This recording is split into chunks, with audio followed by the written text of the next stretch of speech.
ಆತ್ಮೀಯ ಬಂಧುಗಳೇ, ಶ್ರೀರಾಮಚರಿತಮಾನಸ ಅಯೋಧ್ಯಾಕಾಂಡ, ಇದರಿಂದ ಚೌಪಾಯಿಗಳು ಮತ್ತು ದೋಹೆಯನ್ನು ತಿಳ್ಕೊಳ್ಳೋಣ.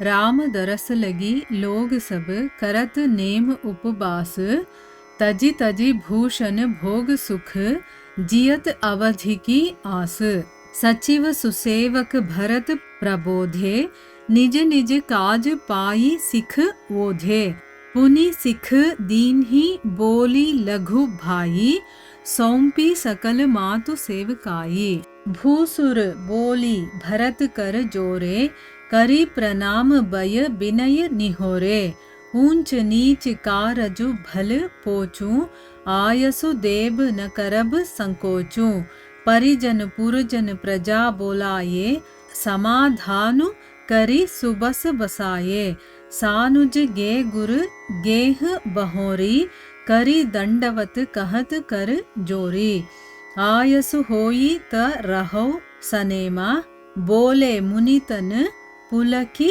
सपेमा समुझब कहब करब तुम्ह जोई ಧರ್ಮ ಸಾರು ಜಗ ಹೋಯಿಹಿ ಸೋಯಿ. ಇವು ಚೌಪಾಯಿಗಳು ಮತ್ತು ದೋಹೆ. ಈಗ ಇದರ ಅರ್ಥವನ್ನು ತಿಳ್ಕೊಳ್ಳೋದಕ್ಕೆ ಪ್ರಯತ್ನ ಮಾಡೋಣ. ಇಲ್ಲಿ ತುಳಸಿದಾಸರು ಹೇಳ್ತಾರೆ, ಭರತ ಮತ್ತೆ ಪ್ರಜೆಗಳೆಲ್ಲರೂ ಕೂಡ ರಾಮನನ್ನ ನೋಡಿ ವಾಪಸ್ ಅಯೋಧ್ಯೆಗೆ ಹಿಂದಿರುಗ್ತಾರೆ. ಜನಕ ಮಹಾರಾಜ ಮಂತ್ರಿಗಳಿಗೆ, ವಸಿಷ್ಠರಿಗೆ, ಭರತನಿಗೆ ರಾಜ್ಯವನ್ನ ಒಪ್ಪಿಸಿ 4 ದಿನ ಅಲ್ಲೇ ಇದ್ದು ಎಲ್ಲರಿಗೂ ಏನೇನು ಹೇಳಬೇಕೋ ಹೇಳಿ ವಾಪಸ್ಸು ತಮ್ಮ ರಾಜ್ಯಕ್ಕೆ ಹೊರಟು ಹೋಗ್ತಾರೆ. ಅಯೋಧ್ಯೆಯ ಜನರೆಲ್ಲರೂ ಕೂಡ ಶ್ರೀರಾಮಚಂದ್ರನ ದರ್ಶನಕ್ಕೋಸ್ಕರ ಈಗ ನಿಯಮಗಳನ್ನು, ವ್ರತಗಳನ್ನು, ಉಪವಾಸ ಎಲ್ಲವನ್ನ ಮಾಡೋದಕ್ಕೆ ಶುರು ಮಾಡ್ತಾರೆ. ಕೆಲವರು ರಾಮ ಬರೋವರೆಗೂ ನಾನು ಈ ರೀತಿ ನಿಯಮವನ್ನು ಪಾಲಿಸ್ತೀನಿ, ಕೆಲವರು ಏನು ಮಾಡ್ತಾರೆ, ನಾನು ಈ ವ್ರತ ಮಾಡ್ತೀನಿ, ಕೆಲವರು ನಾನು ಉಪವಾಸ ಮಾಡ್ತೀನಿ, ಒಂದೊತ್ತು ತಿನ್ನಲ್ಲ, ಈ ರೀತಿ ಏನೇನೋ ಅವ್ರಿಗೇನೇನು ಅನಿಸುತ್ತೋ ಅದನ್ನೆಲ್ಲ ಮಾಡೋದಕ್ಕೆ ಶುರು ಮಾಡ್ತಾರೆ. ಅವರು ಭೂಷಣಗಳನ್ನು ಅವರು ಹಾಕ್ಕೊಳ್ತಾ ಇದ್ದಂತಹ ಒಡವೆ, ವಸ್ತ್ರ, ಭೋಗ, ವಿಲಾಸ ಇಂಥ ವಸ್ತುಗಳನ್ನು ಬಿಟ್ಟು ರಾಮ ವನವಾಸಕ್ಕೆ ಹೋಗಿದಾನಲ್ಲ, ಅವನ ವನವಾಸದ ಅವಧಿ ಮುಗಿಯುವಂಥ ಆಸೆ ಮೇಲೆ 14 ವರ್ಷ ಹೇಗೆ ಮುಗಿಯುತ್ತೋ, ಯಾವಾಗ ಮುಗಿಯುತ್ತೋ ಅನ್ನುವಂಥ ಒಂದು ಆಸೆ, ಇನ್ನು ಮುಗಿದ್ರೆ ರಾಮ ಬಂದೇ ಬರ್ತಾನೆ ಅನ್ನುವಂಥ ಒಂದು ನಂಬಿಕೆ, ಆ ರೀತಿಯ ಒಂದು ಆಸೆಯಲ್ಲಿ ಅವರು ಜೀವಂತವಾಗಿದ್ರು.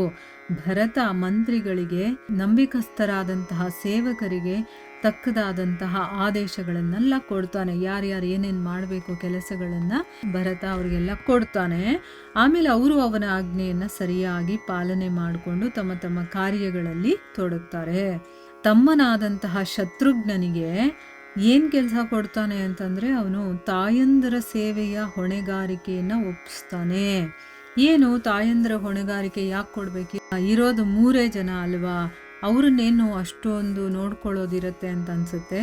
ಆದರೆ ದಶರಥ ಮಹಾರಾಜನಿಗೆ ಬರೀ 3 ರಾಣಿಯರಲ್ಲ ಇದ್ದಿದ್ದು, ಬೇಕಾದಷ್ಟು ಜನ ರಾಣಿಯರಿದ್ರು.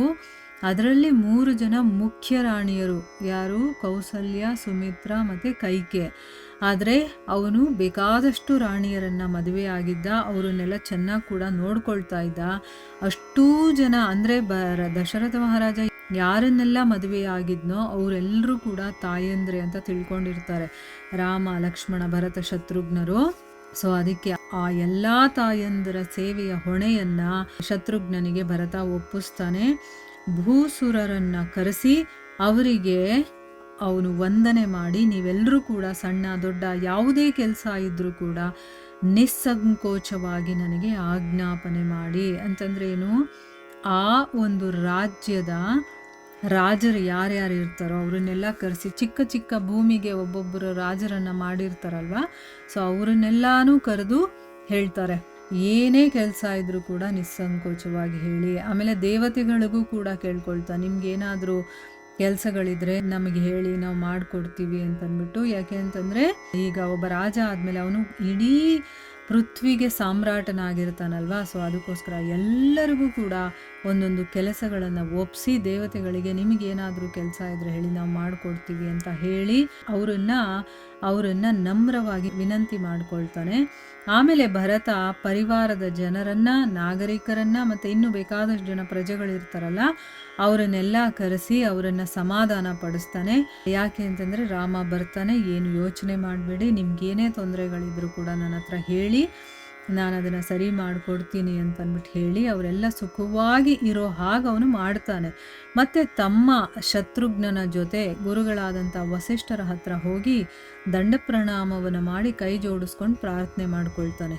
ಗುರುದೇವ, ನಿಯಮ ನಿಷ್ಠೆಗಳಲ್ಲಿ ನಾನು ಇರಬೇಕು ಅಂತ ಅಂದ್ಕೊಂಡಿದ್ದೀನಿ. ಆ ರೀತಿ ಇರೋದಕ್ಕೆ ನಿಮ್ಮ ಆಜ್ಞೆಯನ್ನು ಬೇಡ್ತಾ ಇದ್ದೀನಿ. ಈಗ ಅವನೇನೋ ಒಂದು ನಿಯಮ ಹಾಕ್ಕೊಂಡು ಈಗ ರಾಮ ಬರೋವರೆಗೂ ಅವನದೇ ಆದಂಥ ಏನೋ ಒಂದು ಸಾಧನೆ ಮಾಡಬೇಕು ಅಂತ ಅವನಿದ್ದಾನೆ. ಸೊ ನಾನು ನಿಯಮ ನಿಷ್ಠೆಗಳನ್ನು ಹಾಕ್ಕೋಬೇಕು ಅಂತಿದ್ದೀನಿ, ಅದಕ್ಕೆ ನಿಮ್ಮ ಒಂದು ಆಜ್ಞೆ ಬೇಕು ನನಗೆ ಅಂತ ಹೇಳ್ತಾರೆ. ಇದರಿಂದ ವಸಿಷ್ಠ ಮುನಿಗಳು ಪುಲಕಿತರಾಗಿ ಪ್ರೀತಿಯಿಂದ ಹೀಗೆ ಹೇಳ್ತಾರೆ, ಭರತ, ನೀನು ಏನು ಯೋಚನೆ ಮಾಡ್ತೀಯೋ, ಮಾತಾಡ್ತೀಯೋ, ಆಚರಣೆ ಮಾಡ್ತೀಯೋ ಅದೇ ಜಗತ್ತಲ್ಲಿ ಧರ್ಮದ ಸಾರ ಆಗುತ್ತೆ ಅಂತ ಹೇಳ್ತಾರೆ. ನೀನು ಇವಾಗ ಏನು ಮಾಡ್ತೀಯೋ ಅದೆಲ್ಲ ಧರ್ಮದ ಸಾರ ಅಂತ ಅನ್ನಿಸ್ಕೊಳ್ಳುತ್ತಪ್ಪ ಅಂತಂದ್ಬಿಟ್ಟು ಅವನಿಗೆ ಹೇಳ್ತಾ ಇದ್ದಾರೆ. ಮುಂದುವರೆದು ಏನಾಗುತ್ತೆ ಅಂತ ನಾವು ಮುಂದಿನ ಭಾಗದಲ್ಲಿ ತಿಳ್ಕೊಳ್ಳೋಣ. ಹರೇ ಕೃಷ್ಣ.